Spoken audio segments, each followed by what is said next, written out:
Good morning, everybody. Backing out of my house. Sorry, the sun's sort of in my eyes. My eyes are watering.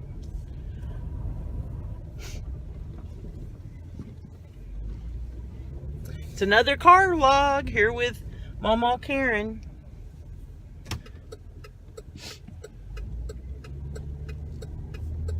Okay, I kind of had some subject matter that I wanted to talk about, and then it sort of escaped me, so I guess I'll just go with the flow. I'm headed to the doctor. Have to have an A1C test. Anybody who's a diabetic is familiar with that. Yay, I love it. And also I have to have some refills on my prescriptions. So they want to see me all the time. I think I'd been doing very well with my blood sugar. I had good control. And then the last couple of weeks I've kind of slacked a little bit and not done as well as I should have. If I'm not monitoring all the time, it's real easy for me to slack off and then to stop doing that. And when you stop doing that, and then it's like you're in denial. And you know, when you do an A1C test, it tells what your blood sugar has been running for 90 days, for 3 months. So it's not like you can hide anything on that. So I've been a diabetic for 25 years, I guess, almost 25 years. I told someone the other day that it was like 20, but it's actually closer to 25 now. Type 2 diabetic.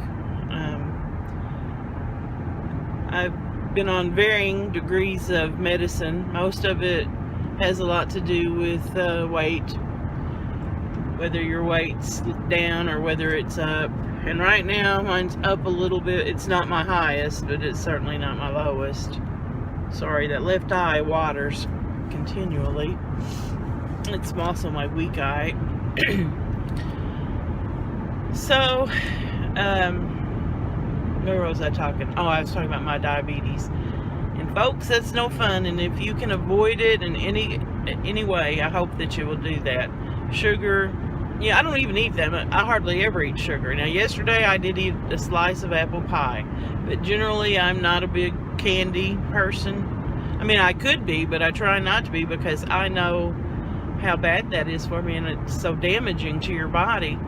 And I have to really watch my carbs, my carbohydrates.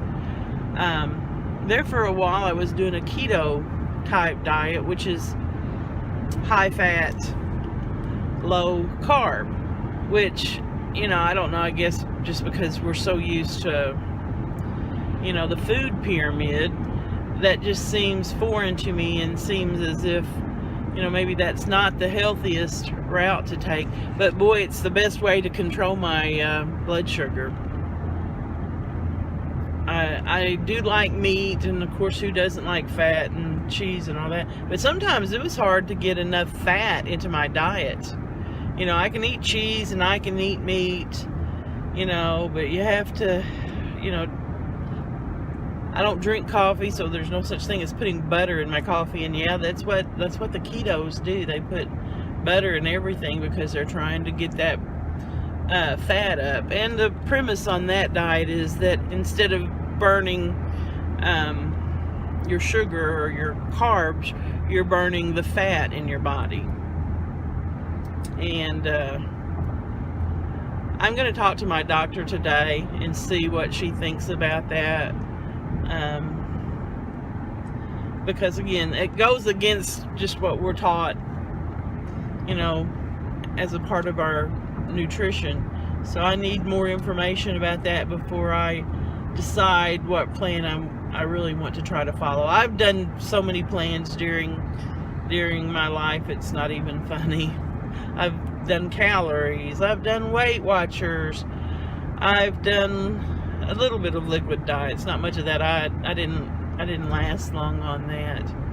I went vegan from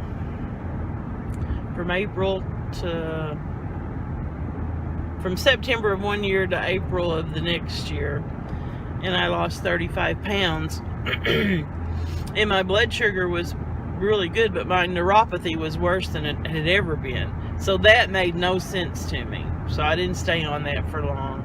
And I think right now that is the issue that gives me the most problem, the most challenges, is the neuropathy. I don't have the problem during the day because when I'm upright and walking or sitting, I either don't think about it or either it doesn't bother me as much. I'm really not sure what it is. Or maybe it's the circulation.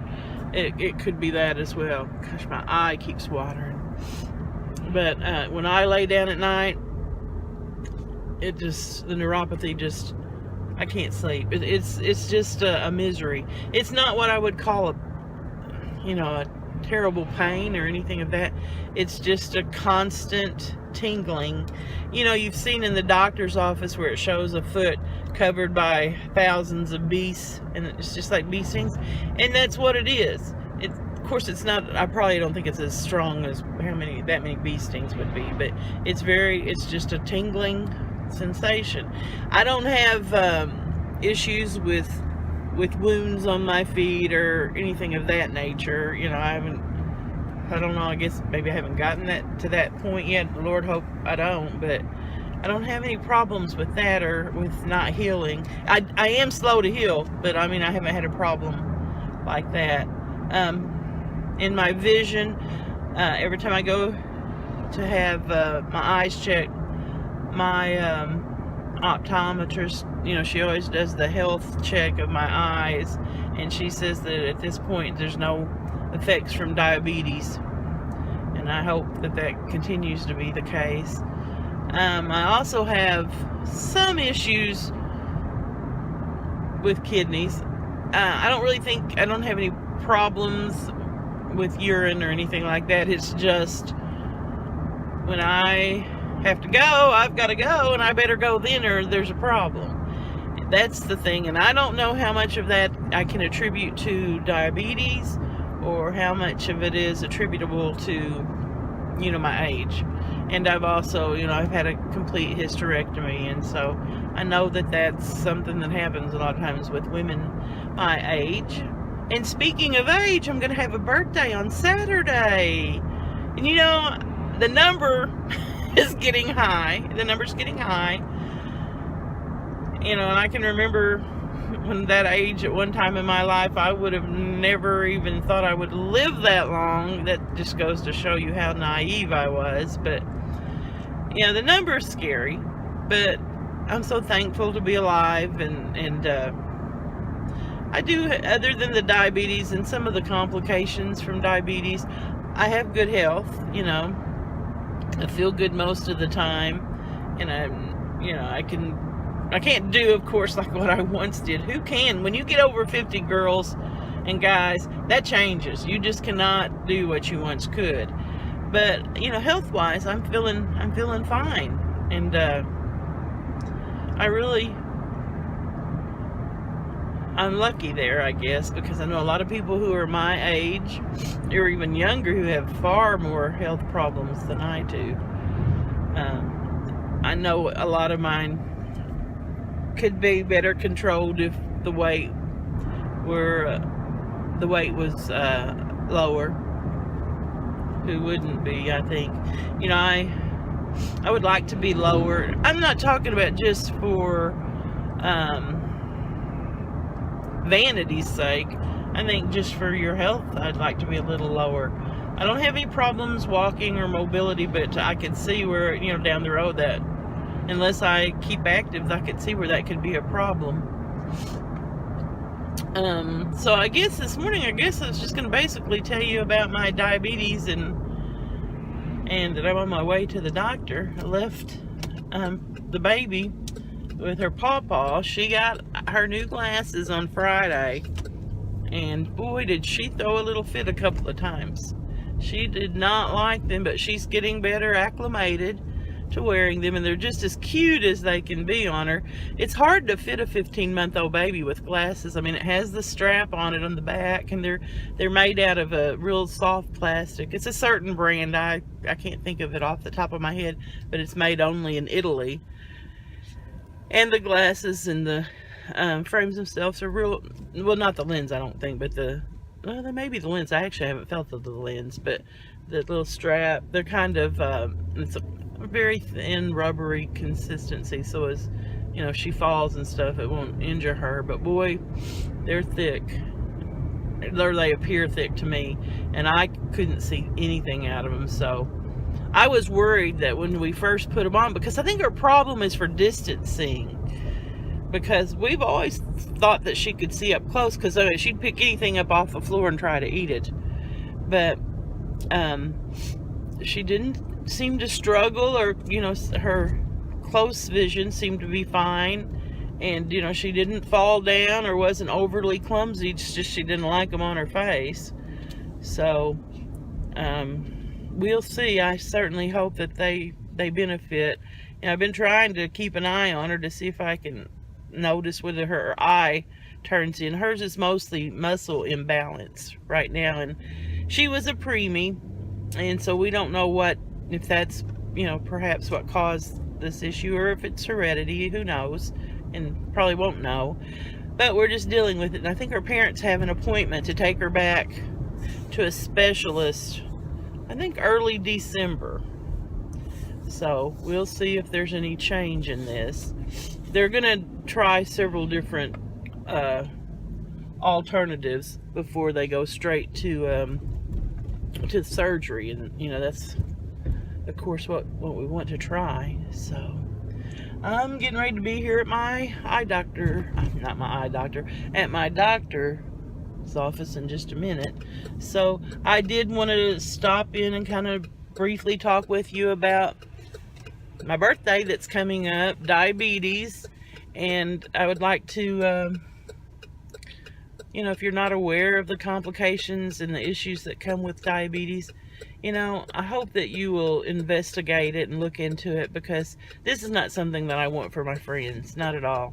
It's no fun, you know, and it's not something that'll, you can't help it. It just happens sometimes. Some of it, you know, is heredity, and you just deal with it. But I just want to bring an awareness to you, so that if you have a chance of taking better care of yourself to avoid diabetes and the treatment effects, then please do so. Please do that. Hope y'all are having a great day, and I'll try to check in with you a little bit later. And I'm sorry, but my eye just keeps watering. It's the sun, I guess. So y'all take care, and if you would, and if you like this video, maybe give me a thumbs up or subscribe. I think I'm up to 34 subscribers, and I can't even imagine that, because I have not told anybody in person, or, you know, any of my everyday people, that I even have this channel. So I think that's pretty amazing. So y'all have a great day, and I'll check in with you later. Bye-bye.